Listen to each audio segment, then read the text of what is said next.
இந்த ஏரியோடைய பெயர் வந்து பார்த்தீங்கன்னா சித்தக்கவுண்டன் ஏரி. 100 ஏக்கர் பரப்பளவை கொண்ட ஏரி இந்த ஏரி. இதை நம்பிதான் இந்த சுற்று வட்டார கிராம மக்கள் வந்து 500 ஏக்கர் நீர்ப்பாசன தேவையை இதுதான் பூர்த்தி அடைகிறது. இந்த ஏரியில தான் சித்தக்கவுண்டன் ஏரி. இந்த ஏரிக்கு பார்த்தீங்கன்னா சுற்றி சாம்பல்பட்டி, நாச்சக்கவுண்டனூர், உப்பாரப்பட்டி, சாலநேரி மோட்டூர் அந்த வழியில் வந்து தண்ணீர் வந்து இங்கே வந்துடுது. தண்ணி இங்கே வந்துடுது. பார்த்தீங்கன்னா இந்த ஏரி வந்து உடஞ்சி வந்து ஒரு 2 வருடம் ஆகிடுது. 2 வருடத்துக்கு மேலே ஆகிடுது.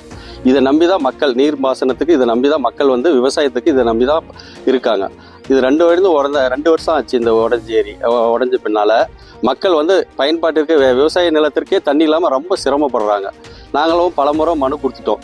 மாவட்ட ஆட்சியரை அணுகி மனு கொடுத்துருக்கோம், பிடி ஆஃபீஸை அணுகி மனு கொடுத்துருக்கோம், தாசில்தார்கிட்டும் மனு கொடுத்துருக்கோம். ஆனால் இது வரைக்கும் எந்த ஒரு ஸ்டெப்பும் இல்லை. அதனால தான் இப்போ வந்து நாங்கள் வந்து இதை எடுத்திருக்கோம். இது கூடிய விரைவில் எங்களுக்கு தீர்வு காண ரொம்ப நல்லா இருக்கும். ஏன்னா மக்கள் 500 ஏக்கரை விவசாய மக்கள் கண்டிப்பாக பயன்பெறுவார்கள். அதனால் எங்களுக்கு கூடி சீக்கிரம் இந்த ஏரி கோடியை கட்டி கொடுக்குமாறு மிக தாழ்மையோடு கேட்டுக்கொள்கிறேன்.